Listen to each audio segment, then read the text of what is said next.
তীব্র দাবদাহ বয়ে যাচ্ছে সারা দেশে। দর্শকের ব্যাপারে বিস্তারিত তথ্য জানাতে চুয়াডাঙ্গা থেকে সরাসরি যুক্ত হচ্ছেন সহকর্মী খায়রুজ্জামান সেতু।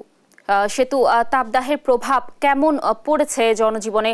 চুয়াডাঙ্গার পরিস্থিতি কেমন দেখছেন? কি তথ্য রয়েছে বিস্তারিত জানাবেন। ধন্যবাদ লাবণী। আপনি যেমনটি বলছিলেন যে সারা দেশের মতো কিন্তু চুয়াডাঙ্গাতেও তীব্র তাপদাহ চলছে। শুধু তাপদাহই নাই, বাংলাদেশের প্রেক্ষাপটে যদি উষ্ণতম জেলা থাকে তার ভিতরে অন্যতম জেলা হচ্ছে চুয়াডাঙ্গায়। সেই চুয়াডাঙ্গায় কিন্তু একদম পুরো 15 থেকে 20 দিন তাপদাহ হচ্ছে চলমান রয়েছে এবং এই তাপদাহের কারণে জনজীবন একেবারে বিপর্যস্ত হয়ে পড়েছে। তো আমি যেমন একটু জানিয়ে রাখি পিছনকার কথা, সেটা হচ্ছে যে গত 30 তারিখে কিন্তু চুয়াডাঙ্গা থেকে সর্বোচ্চ তাপমাত্রা রেকর্ড করা হয়েছিল 43.7 ডিগ্রি সেলসিয়াস।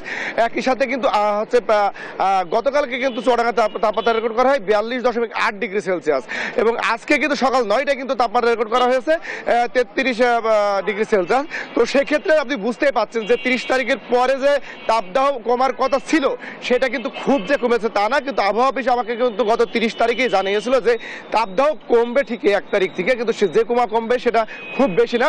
সুতরাং জনসাধারণের ভিতরে এখনো কিন্তু সেই তাপদাহ নিয়ে কোনো স্বস্তি ফিরে আসেনি। তবে হ্যাঁ, এর ভিতরে একটা সুখবর যেটা আমাকে আবহাওয়া অফিস দিয়েছে সেটা হচ্ছে ওনারা আমাকে জানিয়েছে যে 5 কিংবা 6 তারিখ থেকে কিন্তু চুয়াডাঙ্গা জেলাতে বৃষ্টিপাতের সম্ভাবনা রয়েছে। এই বৃষ্টিপাত যখনই ঘটবে তখনই কিন্তু চুয়াডাঙ্গা জনসাধারণের ভিতরে স্বস্তিদায়ক তাপমাত্রার একটা চলমান থাকবে। সুতরাং আপনি বুঝতে পারছেন যে এখনো কিন্তু চুয়াডাঙ্গার মানুষ স্বস্তিতে নাই। তবে এখন একটা খুব গুরুত্বপূর্ণ বিষয় কিন্তু সবাই মানে লোকমুখে বলা হচ্ছে, সেটা কিন্তু যে পরিমাণ তাপমাত্রা চুয়াডাঙ্গাতে বিরাজ করছে সেটা কিন্তু এখন সময়ের দাবি হয়ে দাঁড়িয়েছে যে হচ্ছে দুর্যোগপূর্ণ যে আবহাওয়া সেটা ঘোষণা করা, কিন্তু সেটা কিন্তু এখনো পর্যন্ত সরকারের পক্ষ থেকে কেউ কোনো প্রকার সাড়া দেয়নি কিংবা এখনো পর্যন্ত ঘোষণা করা হয়নি। কারণ এই যে মানে 40 ডিগ্রি তাপমাত্রা কিন্তু খুব মানে এটা কিন্তু বিরাট একটা ব্যাপার, কারণ আমাদের চুয়াডাঙ্গাতে কিন্তু এভারেজ হচ্ছে 30-35 তাপমাত্রা বিরাজ করে। এটা কিন্তু আমরা সহনীয় পর্যায়ে নিয়ে নিয়েছিলাম। 38 ডিগ্রি তাপমাত্রা কিন্তু আমরা সহনীয় পর্যায়ে মনে করছি এখনো পর্যন্ত, কিন্তু যখন আপনার 40 তাপমাত্রা অতিক্রম করছে সেটা কিন্তু একেবারে আমাদের ভিতরে সহনীয় পর্যায়ে থাকছে না। তবে এবার কিন্তু একটা স্বস্তির বিষয় ছিল, সেটা কিন্তু এই যে ব্যবসা গরম অনুভূত হয়নি, কারণ মূলত কিন্তু এবার যেটা হচ্ছে সকালের দিকে কিংবা রাত্রে বাতাসের আর্দ্রতা বেশি থাকছে, সেই সময়টা কিছুটা ব্যবসা গরম অনুভূত হচ্ছিল। কিন্তু এই 10-11টার পর থেকে কিন্তু যখন রোদের তীব্রতা বেড়ে যাচ্ছে তখন কিন্তু বাতাসে আর্দ্রতা কমে যাচ্ছে, এই কারণে কিন্তু মানুষের একটু স্বস্তিতে ছিল।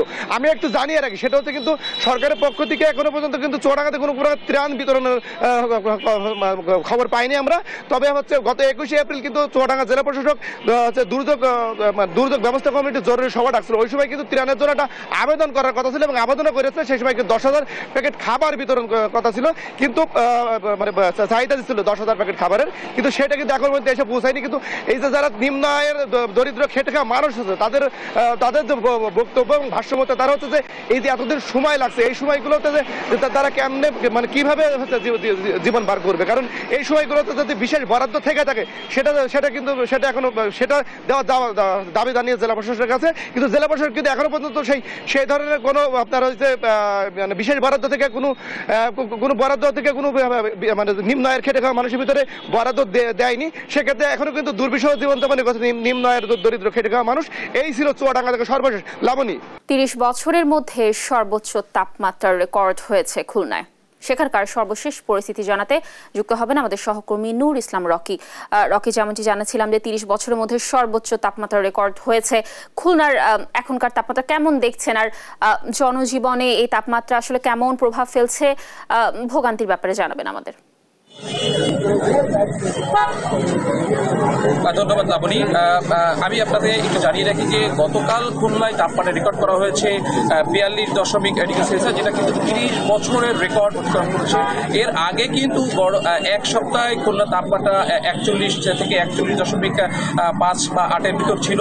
আসলে তীব্র গরমে জনজীবন দুর্বিষহ হয়ে পড়েছে। নিম্ন শ্রেণী পেশার যেসব মানুষ আছে তারা কিন্তু খুবই দুর্বিষহ জীবন কাটাচ্ছে, তাদের আয়ের সোর্স বা ইনকাম কমে গিয়েছে। পাশাপাশি হাসপাতালগুলোতেও কিন্তু শিশু এবং বৃদ্ধদের বা বয়স্কদের ভিড় তুলনা করেছে।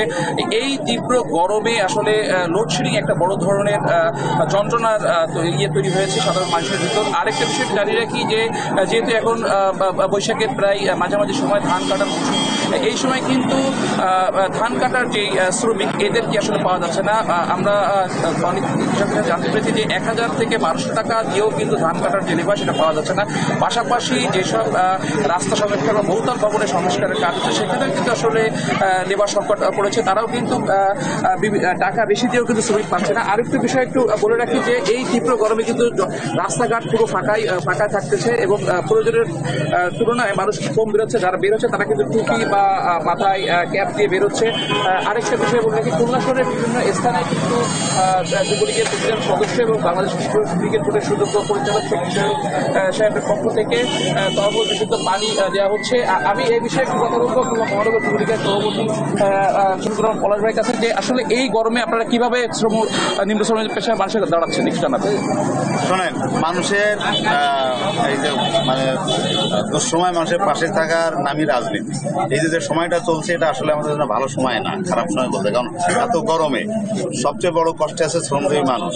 আর সেই শ্রমজীবী মানুষের কথা চিন্তা করেই গতকাল এবং তার আগের দিন থেকে আমাদের যুবলীগের প্রেসিডিয়ামের সম্মানিত সদস্য শেখ সোহেল ভাইয়ের নির্দেশে আমাদের এই খুলনার বিভিন্ন স্পটে আজকে ধরেন কমপক্ষে 5 থেকে 13টি স্পটে কিন্তু আমাদের এইভাবেই তরমুজ সহ এদের কোমল পানীয় এবং পানির বোতল, সিলাইন এসব আমরা বিতরণ করছি। তারই কার্যক্রম অংশ হিসেবে আমরা এখানে আমাদের কার্যক্রম অব্যাহত এবং সারা খুলনায় কিন্তু আমাদের এই কাজগুলো চলছে।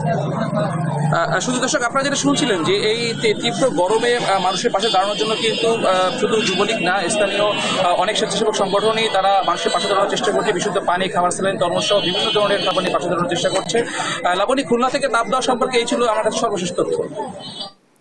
ধন্যবাদ রকি আমাদের সাথে যুক্ত থাকার জন্য। দর্শক, যেমনটি বলছিলাম যে 30 বছরের মধ্যে সর্বোচ্চ তাপমাত্রা রেকর্ড হয়েছে খুলনায়, সে ব্যাপারে বিস্তারিত তথ্য জানাচ্ছিলেন আমাদের সহকর্মী।